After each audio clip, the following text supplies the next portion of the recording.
Rabantsika tsirairay tratra izao latsinainy maraina izao indray fotoana andraisantsika ny tenin'Andriamanitra amin'ity maraina ity, manona fahasoavan'ny Tompo aminao izay manaraka tsy tapaka ny fandraisana ny tenin'Andriamanitra eto. Alohan'ny dirantsika ny amin'ny mofonainan'io dia vavaka isika. Misaotra anao izay ry Andriamanitra tsara indrindra, misaotra anao ny amin'ny fitantananao, misaotra ny amin'ny tombon'andro omenao anay, misaotra ny hafahanay hatrany ihany koa mandray anao sy mandinika ny teninao ary maka hery avy aminao entinay manatsara ny fiainanay sy ny hafahanay miara-mirindra aminao, meo anay ny hery, meo anay ny fahafahana hanao ny marina hatrany, minaran'i Jesosy, amen. Raha teny mofonainantsika androany dia manao manitsika ny lanitra ny vavaka. Alaina amin'ny Matio 7:7 manao hoe mangata dia omeny ianareo, mitadiava dia hita ianareo, dondony dia hovoahana ianareo. Amen. Nahoana sika ny tsy maharay betsaka kokoa avy amin'ilay loharanon'ny fahazavana sy ny hery, satria kely fangatakitsika. Tsy omentsika ny tombam-bidy sahaza azy ny hery sy ny fahombiazan'ny vavaka, ary toy izany ihany koa ny fanahy no mamonjy ny fahalementsika, fa tsy fantatsika izay vavaka tokony ataontsika, fa ny fanahy no mifona amin'ny fitarainana tsy azo tononona.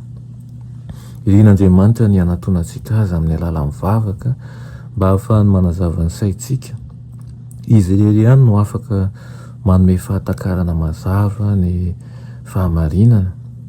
Izy irery ihany koa no afaka manalefaka sy mampilefitra ny fontsika, hainy ny manafaingana ny asan'ny saina mba hanavahantsika ny marina amin'ny diso, hainy ny mampitony ny saina miroroa, ny manome fahalalahana sy finoana izay haharitra ny fizan-toetra.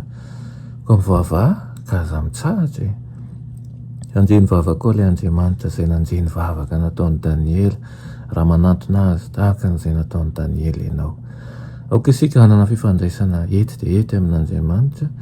Ny fifalian'ilay kristianina dia avy amin'ny fahatsapahana ny fitiavany sy ny fiahian'Andriamanitra ny zanany.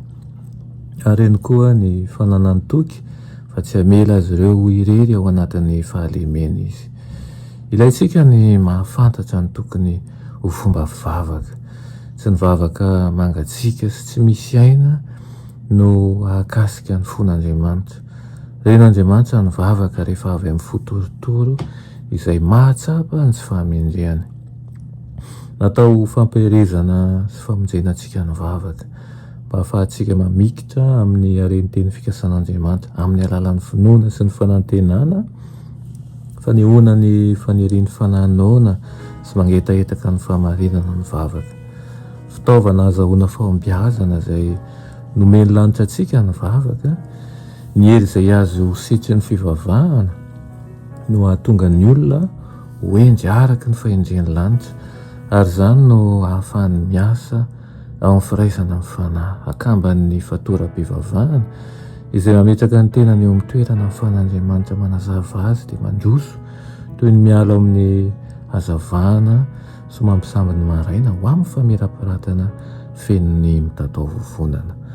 Dia izany no irina aminao tokoa, hitombo fahatokinany ianao amin'izay rehetra ao hatrehana, ary ihany koa hanana fifandraisana ety amin'ny Kristy, hitombo ny fomba vavakantsika angataka amin'ny fanahy masina mba mery antsika hatrany tsy akivy fa hiatrika ny olana rehetra ihany koa. Vavaka isika, ny Tompon'Andriamanitra eo mbola misaotra anao izay amin'izany teninao izany, meo anay tompo ny fahazotoana ifandray aminao, ary aoka atoky tahaka ny Daniela, tahaka ny Abrahama, tahaka ny Sandraka, Isaka, Abednego, nitoky aminao ny alalan'ny vavaka izay, ary ihany koa aoka ho famirapirata ny voninahitra ao any fiainana tsirairay avy. Anaran'i Jesosy, amen.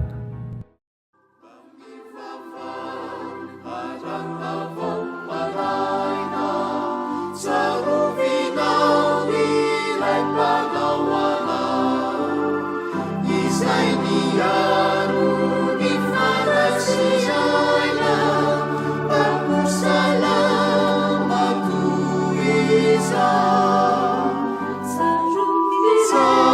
vile piaro